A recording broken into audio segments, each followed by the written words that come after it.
Oh, glories to the assembled devotees. Oh, glories to the assembled devotees. Oh, glories to the assembled devotees. Oh, glories to Shri Guru and Gauranga. Om Namo Bhagavate Vasudevaya.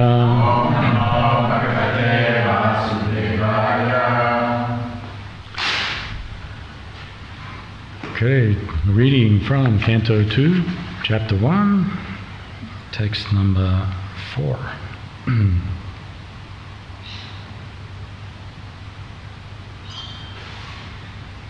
Deha Pacha Kala Tradish Atma Sanyesh Pasatvapi Tesham Pratam Nidanam Pasyan Api Na Pasyate Deha Body Apatya Children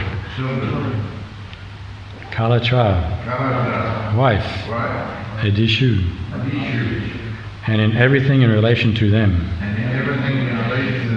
Atma Om Sanyashu Fighting soldiers Asatsu Fallible Api in spite of Tesham of all them Pramataha too attached Nidanam destruction Pasham having been experienced Api although Na does not Pashyati see it. Translation and purport by His Divine Grace A.C. Bhaktivedanta Swami Srila Prabhupada Ki. Persons devoid of Atma Tattva do not inquire into the problems of life, being too attached to the fallible soldiers like the body, children and wife. Although sufficiently experienced, they still do not see their inevitable destruction. Please repeat. Persons devoid of Atma Tattva do not inquire into the problems of life, being too attached to the fallible soldiers like the body, children and wife. Although sufficiently experienced, they still do not see their inevitable destruction. Purport. This material world is called the world of death. Every living being, beginning from Brahma, whose duration of life is some thousands of millions of years, down to the germs who live for a few seconds only, is struggling for existence. Therefore this life is a sort of fight with material nature, which imposes death upon all. In the human form of life, a living being is competent enough to come to an understanding of this great struggle for existence. But being too attached to family members, society, country, etc., he wants to win over the inevitable material nature by the aid of bodily strength, children, wife, relatives, etc. Although he is sufficiently experienced in the matter by dint of past experience and previous examples of his deceased predecessors, he does not see that the so-called fighting soldiers like the children, relatives, society members and countrymen are all fallible in the great struggle. One should examine the fact that his father or his father's father has already died, and that he himself is therefore also sure to die, and similarly his children, who are the would-be fathers of their children, will also die in due course. No one will survive in the struggle with material nature. The history of human society definitely proves it. Yet the foolish person will suggest that in the future they will be able to perpetually, with the help of material science, will be able to live perpetually with the help of material science. This poor fund of knowledge exhibited by human society is certainly misleading, and it is all due to ignoring the constitution of the living soul. This material world exists only as a dream due to our attachment to it. Otherwise, the living soul is always different from the material nature. The great ocean of material nature is tossing with the waves of time, and the so-called living conditions are something like foaming bubbles which appear before us as bodily self, wife, children, society, countrymen, etc. Due to the lack of knowledge of self, we become victimized by the force of ignorance and thus spoil the valuable energy of human life in the vain search after permanent living conditions which are impossible in the material world. Our friends, relatives, and so-called wives and children are not only fallible but also bewildered by the outward glamour of material existence. As such, they cannot save us. Still, we think that we are safe within the orbit of family, society, and country. The whole materialistic advancement of human civilization is like the decoration of a dead body. Everyone is a dead body flapping only for a few days, and yet all the energy in human life is being wasted in the decoration of this dead body. Sukadeva Goswami is pointing out the duty of the human being after showing the actual position of bewildered human activities. Persons who are devoid of the knowledge of Atma Tattva are misguided, but those who are devotees of the Lord and have perfect realization of transcendental knowledge are not bewildered.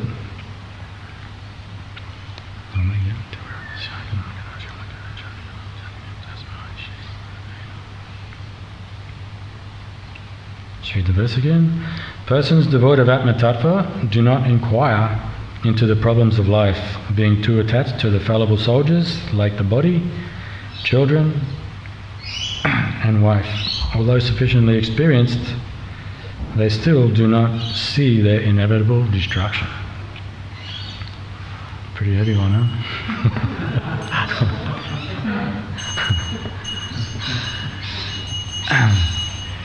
So the struggle for existence, actually, is one guy, his name is Maslow, and he sort of categorized this struggle for existence. I just thought I'd share that with you, because there's many levels to our struggle for existence. And ultimately, even if we struggle perfectly, in the end, we all have to die, as Prabhupada was emphasizing through this whole purport. It's just a matter of time. It's like, you can be winning in your football game up until the last 30 seconds and someone will score a try and you lose. So material nature is like that. It's like, even if we're on top, we're getting everything, we've got lots of money, situation's nice, game over when we leave our body. And then we do it again, same thing again. Hopefully, if we're lucky enough, we'll get a human body, but that also depends on our activities we've done in this particular life. So this gentleman, Maslow, he breaks up the struggle for existence into 5, sometimes 6 different aspects. So the basics is like your physical needs. So we need something to eat, we need water, we need food, we need shelter,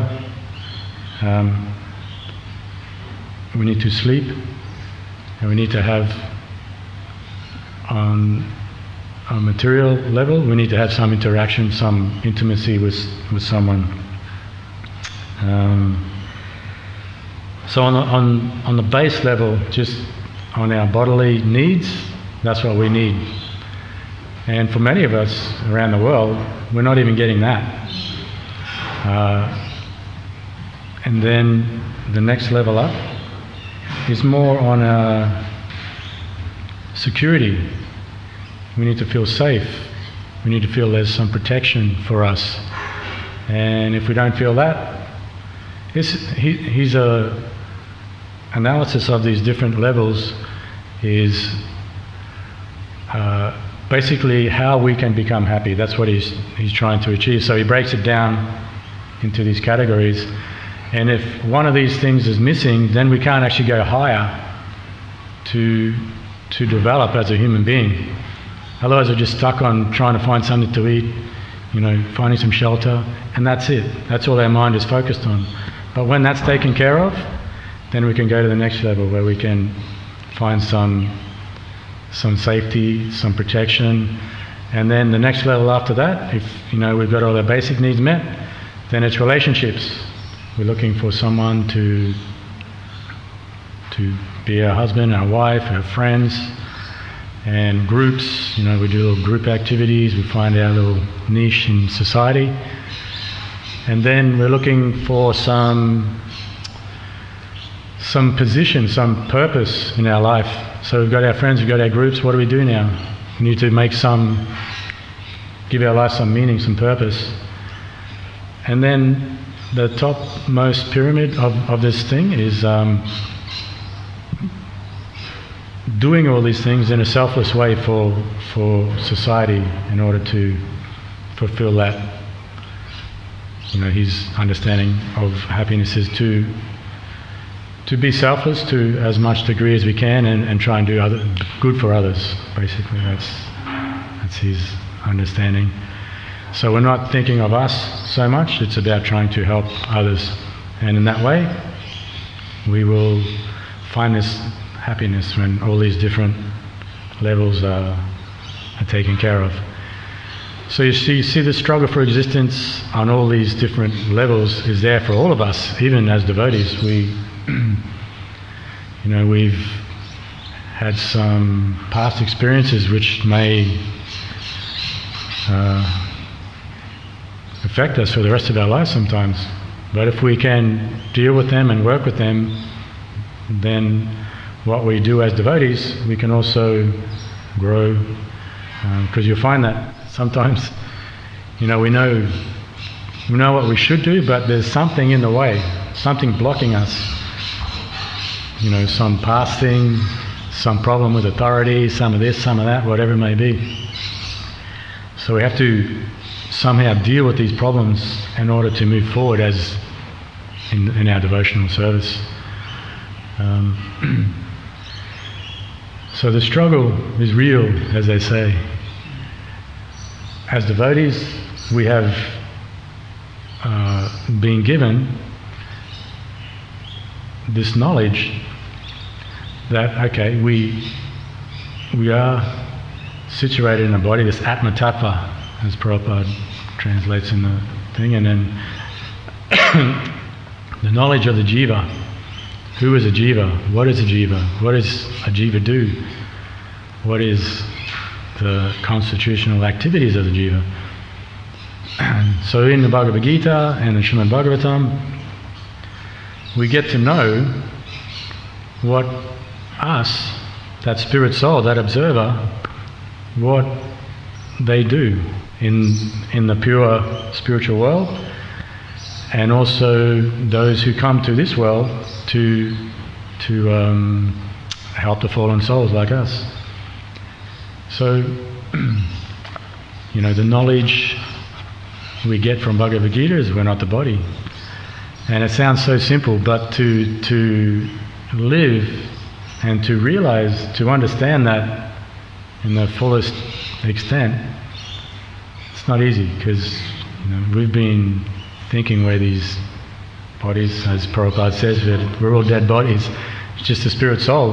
While the spirit soul is present in these bodies, there's movement, there's activity, and there's life. But as soon as that spirit soul leaves, then the body is finished, it dies.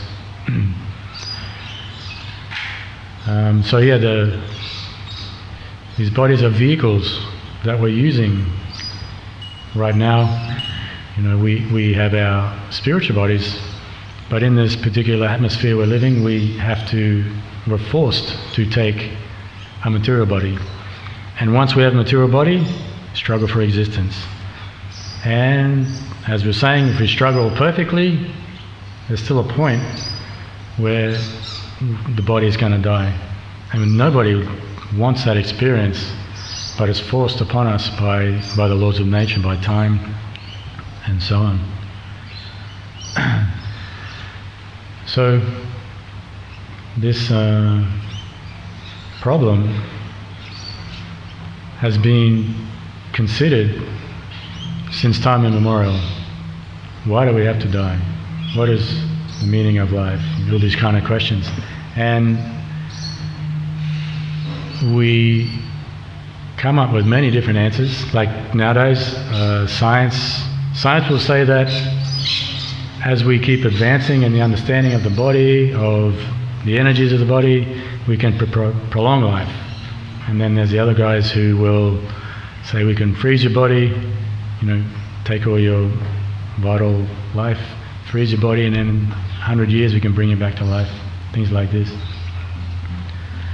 But without understanding that, without the spirit soul present in the body, it doesn't matter how many arrangements you try and do to make that body work, it's not going to work.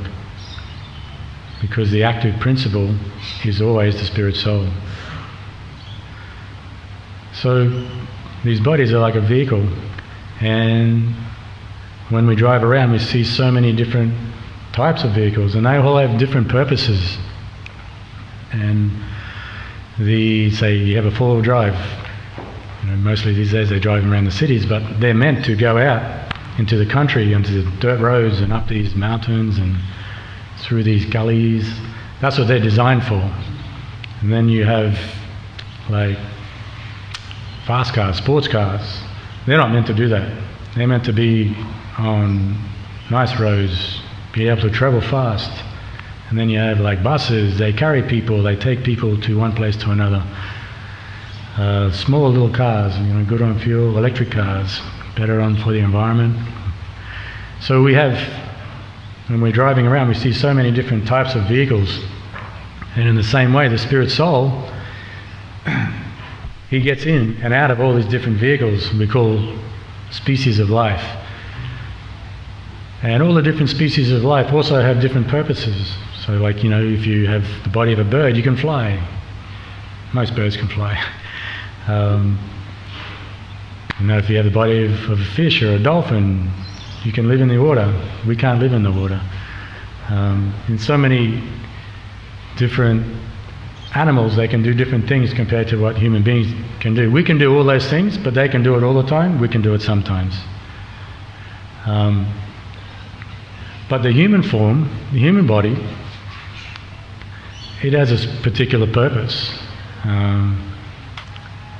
And that purpose is to be able to sit here and observe what is going on, this struggle for existence, and come to the conclusion that we need to find some solution to this problem that is permanent.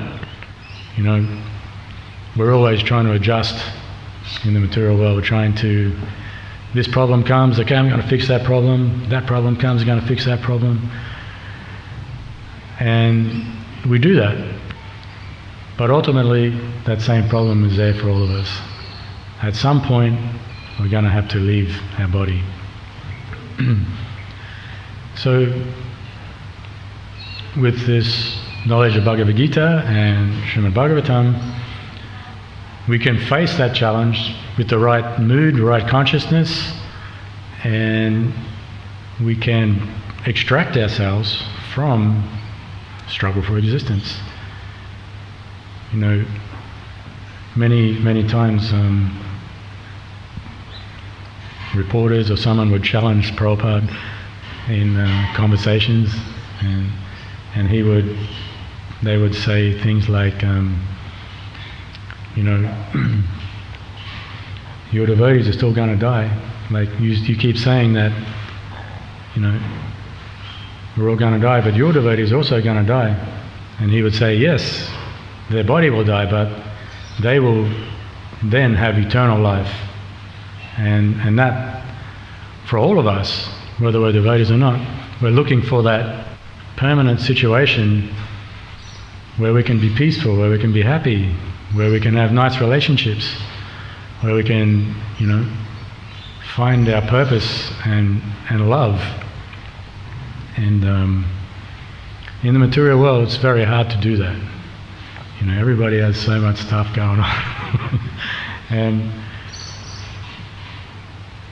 even in families, wives and children, so much disagreement, so much problems. But if we can prepare ourselves in this life to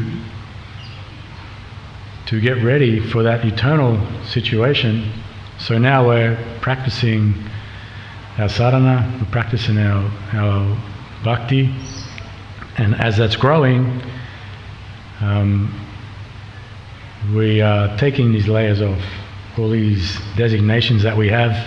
I am this, I am that, I like this, I don't like that, so many things.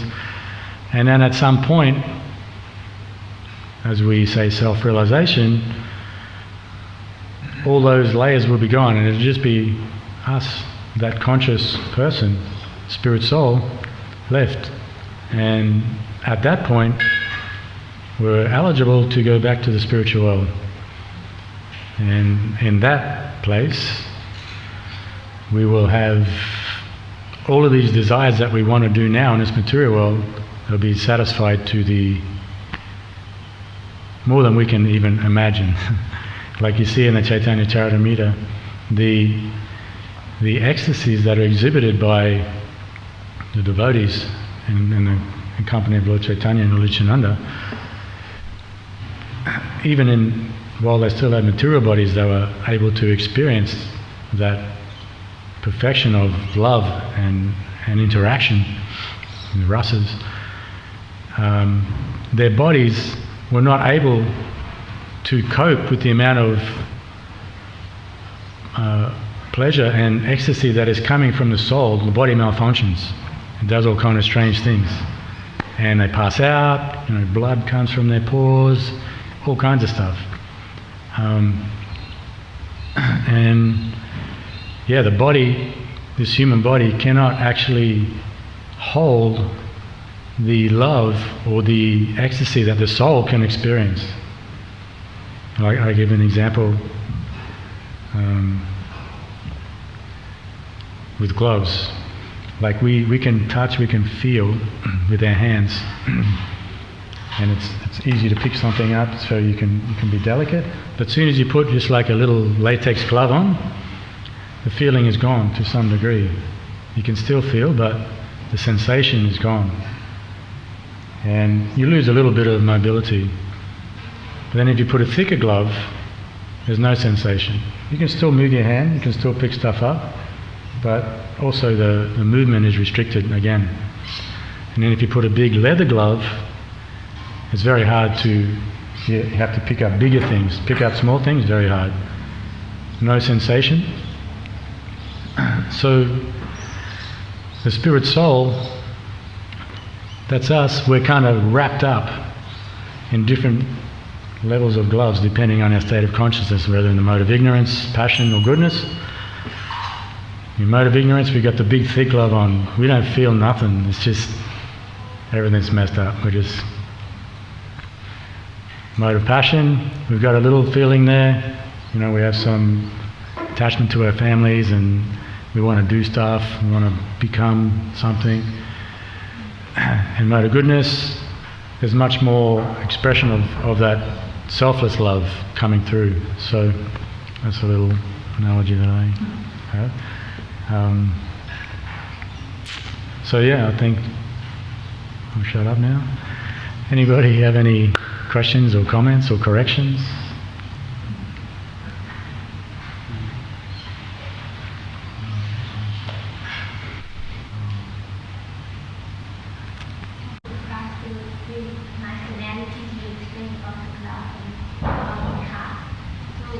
Even as aspiring devotees, we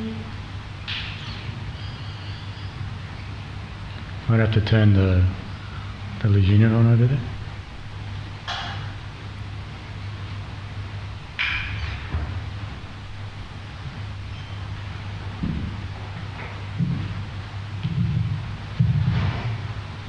So even as aspiring devotees, we still have the same desires as someone who is not practicing Krishna consciousness. Sometimes we may be illusion. We might think, okay, we find we come to the temple to do some service.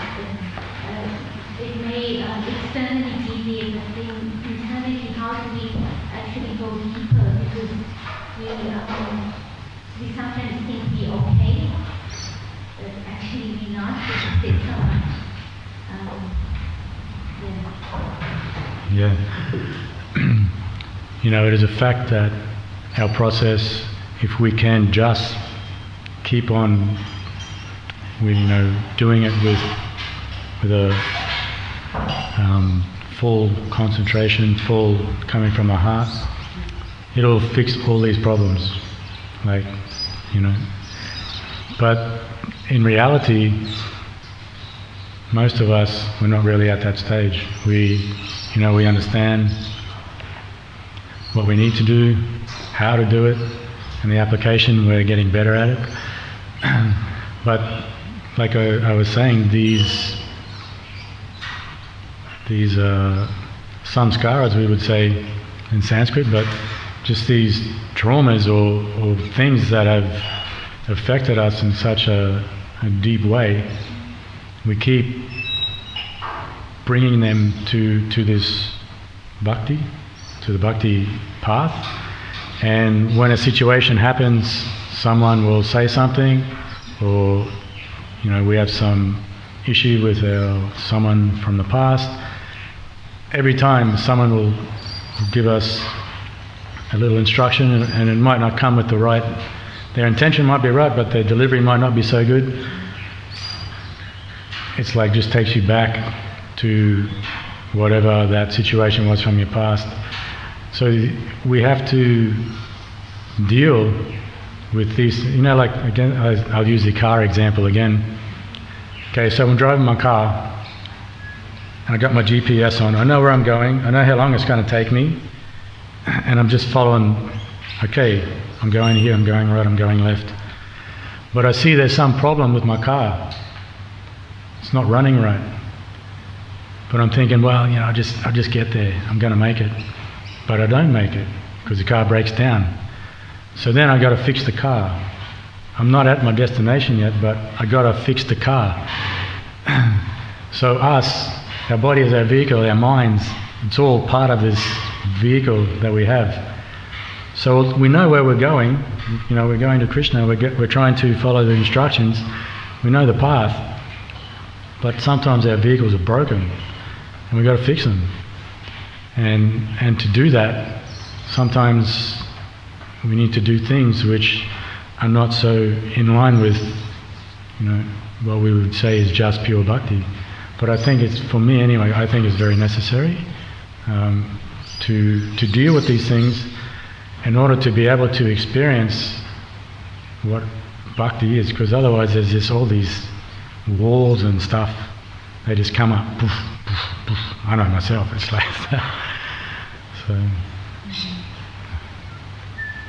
yes.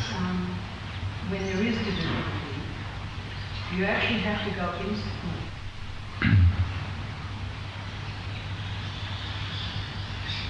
Very nice time to be.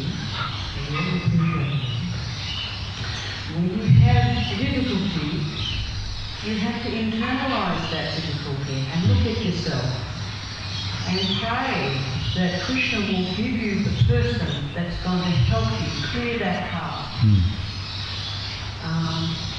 And if you're sincere, Krishna will send that person. Yeah. Guaranteed. So if you're eager for that response, you will clear the path so that you can actually take the next step. Mm-hmm. But that's the work we have to do daily, or when it comes up. Yeah. You have to take a step back. Oh my gosh, what did I do? Okay. Krishna help, Yeah. Yeah. Thank you.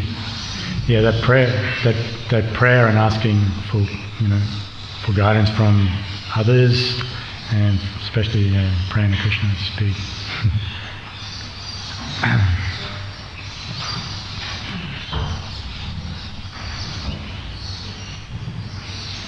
So, I don't really have any questions, but just some comments. You mentioned Maslow's hierarchy of needs. I remember because I was a couple of years ago, I remember learning that in university. And so it reminded me actually of this pyramid, and also of the basic needs of all living entities, right? Food, water, shelter. And outside of the Krishna consciousness movement, Srila Prabhupada is always really concerned with these people coming to see him, to the temple, making sure they have nice prasada, food, if they wanted to stay and they had a place, nice bed they could stay in as well. Because we can't really invest our energy in spiritual knowledge if the basic needs aren't provided for. Yeah. So, yeah, that really stood out to me. Also, in terms of the prospect of death that's awaiting all of us, Prabhupada, there was a saying, Prabhupada mentioned that Krishna wants to annihilate you, vanquish you, no one can save you. And if Krishna wants to save you, then don't worry, no one can hurt you. What's it called? Radha Krishna Mare Ke. Mare Krishna Radha Ke. So,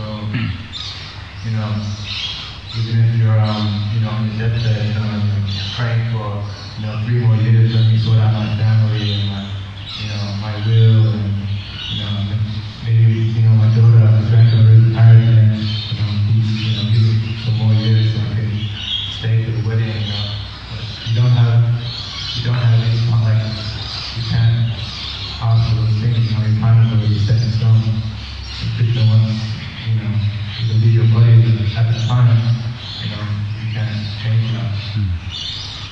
So, this is my comment. Yeah. Thank you. Anyone else have a comment? Ash?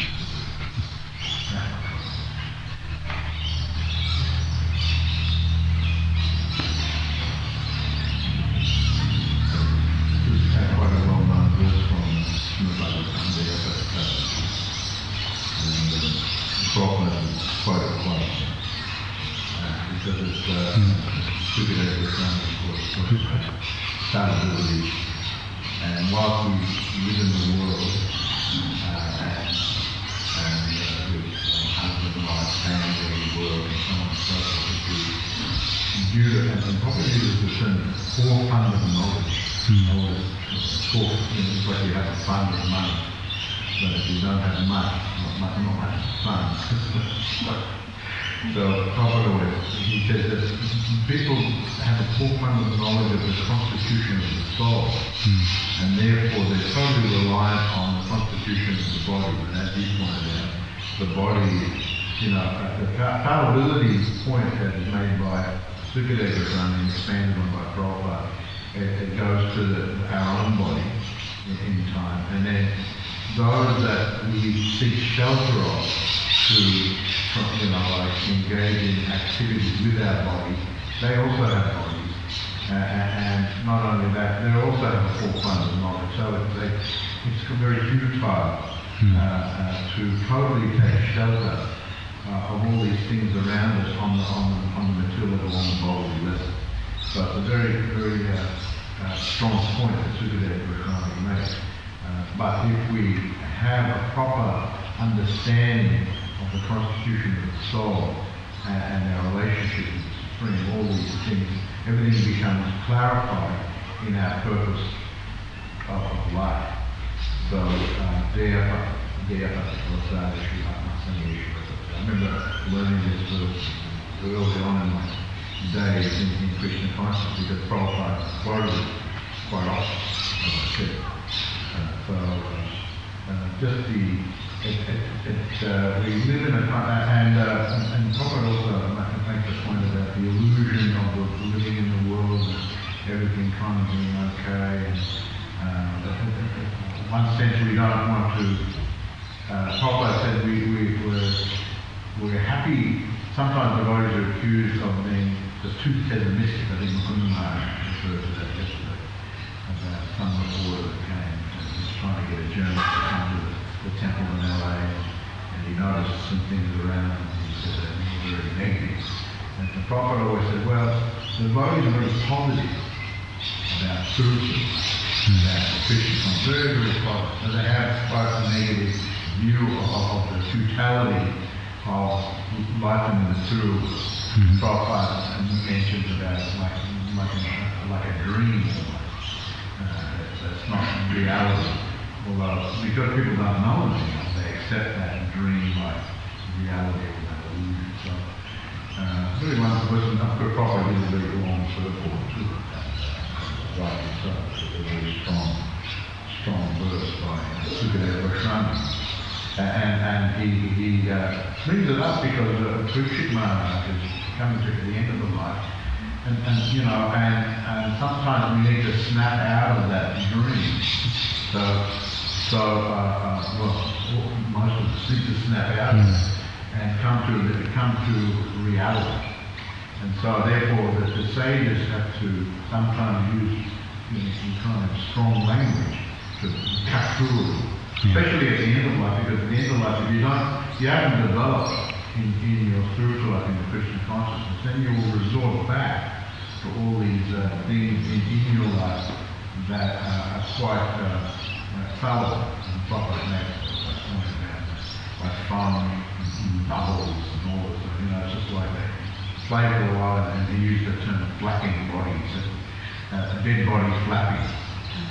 So a dead body may flap around, the body may be dead, but it may, and I've seen this too, that someone was being killed, unfortunately one of our devotees was killed in a car accident, and I happened to be there on the spot, and then when I went over, he was in the car in front, and then I went over, I thought that he was still alive, because his body was twitching.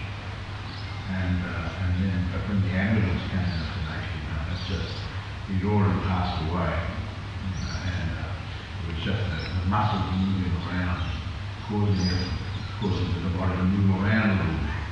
It was like, after the fact, it was like a spasm. So the body appeared like it was alive, and it was still alive, actually. He had left his body. So the flapping of the dead body.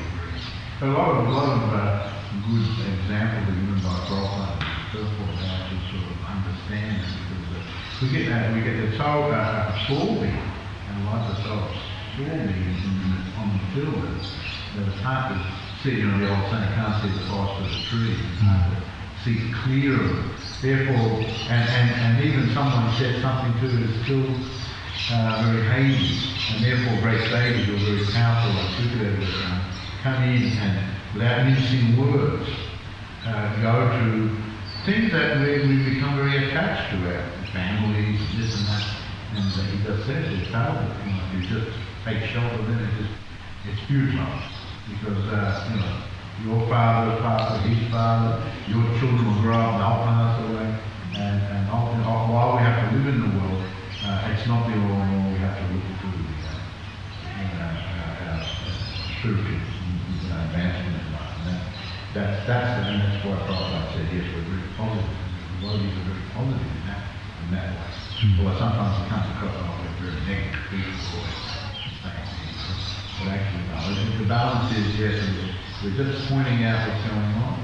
Or the great sages are pointing out what's going on. And the positive, which you mentioned also. And interestingly enough, there's not much information about that type of life in the spiritual world. Where else do you find it? Except in pages of the Bhagavatam. Thanks, Maharaj. Srimad Bhagavatam ki.